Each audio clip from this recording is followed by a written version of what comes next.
টাকা ধার নিলে কেউ আর চেনে না, আর চেনে না।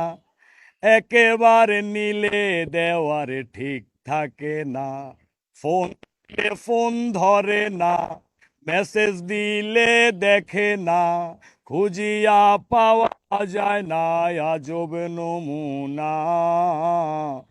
এবার টাকা চাইতে আইলে ধারে দিমু না আমি, এবার টাকা চাইতে আইলে ধারে দিমু না।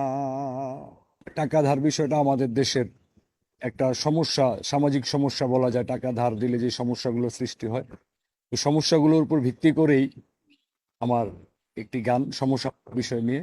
যে কোনো ধর্মীয় বিধানে বলা আছে যে কারো উপকার করার জন্য, কেউ বিপদে পড়লে সঙ্গীরা বা পাড়াপড়শি তাদেরকে টাকা ধার দিতে হবে, তাদেরকে উপকার করতে হবে। তো আমি বেসিক্যালি যেই চিন্তা থেকে গানটা লিখেছি সেটা হচ্ছে যে সামাজিক ব্যাধির মতো, যে আপনজন পর হয়ে যায়। একটা বন্ধুর কাছ থেকে আমি 500 টাকা নিলাম, নেওয়ার পরে সেই বন্ধুটা আমাকে দিনের পর দিন খুঁজতে থাকলো, আমাকে ফোন দিচ্ছে, আমি ধরছি না, বা আমি তার টাকাটা ব্যাক করতে পারতেছি না, তার মেসেজ আমি সিন করতেছি না আমার মেসেঞ্জারে। তো এই যে বিষয়গুলো জড়িত, এই বিষয়গুলো নিজের প্রতি আক্ষেপ নিয়ে মূলত গানটা রচনা করা। আর কি বলবো, আমরা বিপদে পড়লে সবাই সবাইকে টাকা দিব, এটাই চাই। কিন্তু এই ব্যাধি থেকে মুক্ত হওয়ার জন্য মূলত একটা মজার ছলে, আনন্দের ছলেই গানটা লিখা। তো আমি সামনে আমার আরেকটা গান আসতেছে, টাকা ধার 2, ইনশাল্লাহ।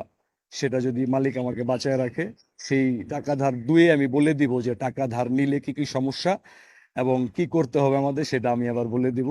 সবাই ভালো থাকবেন।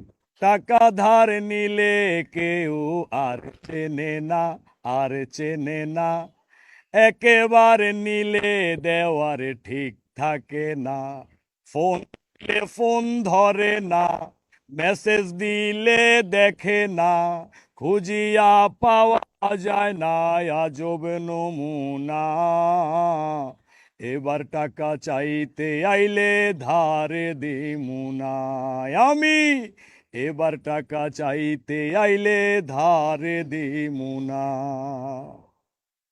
ঢাকায় টাকা ওড়ে তবু পকেটে থাকে ফাঁকা, আমার বাকি জীবন ফাঁকির টানে চলে আঁকা বাঁকা। ঢাকায় টাকা ওড়ে তবু পকেটে থাকে ফাঁকা, আমার বাকি জীবন ফাঁকির টানে চলে আঁকা বাঁকা। আবুর টুপি বাবুর মাথায়, চালান সবে গেল কোথায়? আবুর টুকরি বাবুর মাথায়, চালান সবে গেল কোথায়? কে কেন কারে ঠকায় সত্য অজানা।